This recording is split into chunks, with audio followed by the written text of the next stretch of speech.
Good morning friends आज हम बात करेंगे रिलेटिव स्ट्रेंथ इंडेक्स के बारे में। जैसे कि आप सब लोग स्टॉक मार्केट्स में आ ही चुके हो और एज आई थिंक आपने ट्रेडिंग स्टार्ट कर भी दिया है। तो रिलेटिव स्ट्रेंथ इंडेक्स ये एक अकेला ऐसा इंडेक्स है, एक ऐसा अकेला टूल है जो सभी टूल से बढ़ के है। अगर आप इसको लगातार फॉलो करते हो तो आप एक अच्छी वेल्थ जनरेट कर सकते हो। इसको हम किसी भी पर्पज़ से यूज कर सकते हैं। अगर हम इंट्राडे ट्रेडर हैं तो भी हम इसको यूज कर सकते हैं, अगर हम लॉन्ग टर्म इन्वेस्टर हैं तो भी हम इसको यूज कर सकते हैं। क्योंकि जब जब हम इसका टाइम स्केल चेंज करते हैं तो उसके हिसाब से इसकी सारी क्वालिटीज़ चेंज हो जाती है। और इसी के हिसाब से जब हम और इसके साथ साथ हम दूसरा टॉपिक इसमें कवर करने वाले हैं, why stocks are covered as a large cap, mid cap, small cap and micro cap and what is the criteria for that. तो इसके लिए हम चलते हैं। सबसे पहले मेरे लिए जो इसमें सबसे आसान है वो काइट का इंटरफेस है और मैं इसी को प्रेफरेंस देता हूँ क्योंकि काइट का इंटरफेस इसमें थोड़ा ज़्यादा अच्छा है। तो एनालाइज करने के लिए और लेट्स स्टार्ट द वीडियो। और सबसे पहले हम कोई भी स्टॉक्स, इसको हम सबसे अच्छी बात यह हम इसको इंडेक्स में भी यूज कर सकते हैं, उसको ट्रैक करने के लिए भी, यहाँ तक कि कोई इंडिविजुअल स्टॉक्स को ट्रैक करने के लिए भी यूज कर सकते हैं। जस्ट हमें we have to click on that particular stock and view chart.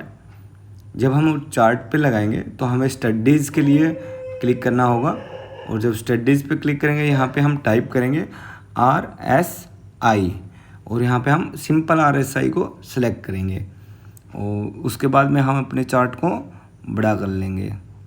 और जैसे जैसे हम चार्ट को बड़ा करेंगे तो हम अच्छे से समझ पाएंगे कि रिलेटिव स्ट्रेंथ इंडेक्स का क्या इम्पोर्टेंस है इसमें। और धीरे धीरे से ये चार्ट बड़ा हो जाएगा और ये हो गया। देखिए, ये देखिए, अब हम समझते हैं इसका मतलब क्या है। How to analyse the stocks through the RSI। सबसे पहले हम बात करते हैं डे ट्रेडिंग की।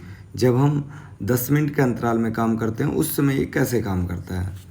सबसे पहले इसमें दो इंडिकेटर्स दिए हुए हैं एज RSI। जो ये ब्लैक लाइन है आप देख पा रहे हो नीचे जो आई हुई है, उसके अकॉर्डिंग जब भी रिलेटिव स्ट्रेंथ इंडेक्स 20 के नज़दीक है, मतलब ये ओवर सोल्ड जोन में है, अब आप यहाँ पे ख़रीद सकते हो और आपको प्रॉफिट होने की उम्मीद ज़्यादा रहती है क्योंकि 20 को टच करने के बाद 20 से 30 खरीदने की लाइन होती है। और ऐसे ही जब ये ऊपर की साइड जाएगा 80 को टच करेगा तो ये ओवरसोल्ड लाइन हो जाती है, वहाँ पे ही हमें निकलने का इंडिकेशन दे देता है। तो उसके बाद में ये डाउन हो जाता है, जैसा कि आप इनके साथ साथ में ऊपर चार्ट में देख पा रहे हो। यहाँ पे जैसे 970 के करीब हाईएस्ट वैल्यू थी, उसके बाद में गिरते गिरते फिर वो 960 पे आ गया। तो और जैसे यहाँ पे अगर ख़रीदा होगा किसी ने तो 940 और फिर अगले 5 मिनट के बाद ही ये 950 हो गया। जैसे ये 80 के करीब जाता है, मतलब 70 के बाद इन्वेस्टर को 30 to 70 इसका जोन है। 30 पे ख़रीदना, 70 पे बेचना या फिर 80-85 पे सोल्ड करना और नीचे 20-30 पे बाई करना। इसी के थ्रू रिलेटिव स्ट्रेंथ इंडेक्स काम करता है। अब हम बात करते हैं different type of micro cap या फिर स्मॉल कैप। अब just the first stock which you are seen in that screen is VBL Varun Beverage limited.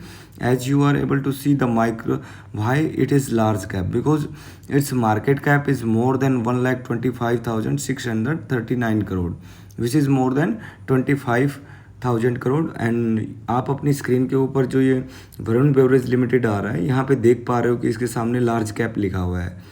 और इन बड़ी कंपनियों में जब आप इन्वेस्ट होते हो तो वहाँ पे रिस्क भी कम हो जाता है। और सेकेंडली आता है मिड कैप स्टॉक्स। जैसे हम देख पा रहे हैं, अगर हम रिलैक्सो को देखते हैं तो रिलैक्सो में सामने लिखा हुआ मिड कैप। क्यों लिखा हुआ है? ये 25,000 करोड़ से कम की कंपनी है, इसलिए यहाँ पे इसका मार्केट कैप 22,487 करोड़ है। That's why it is a mid cap stock. And secondly हम बात करें, थर्डली हम बात करेंगे Prince Pipe which is a small cap stock. इसका स्मॉल कैप स्टॉक का जो साइज होता है, as you can see in on the screen, that is a small cap stock and its market cap is 7,755 और 500 करोड़ से लेके और 15,000 करोड़ तक स्मॉल कैप स्टॉक्स होते हैं। और इसी तरीके से अगर हम बात करें माइक्रो कैप स्टॉक की, ये अक्षिता कॉटन माइक्रो को स्टॉक था, लेकिन प्राइस इंक्रीज होने की वजह से ये 522 करोड़ हो गए, which is lower than 500 crore, that is micro cap stock. Thank you friends to watching this video.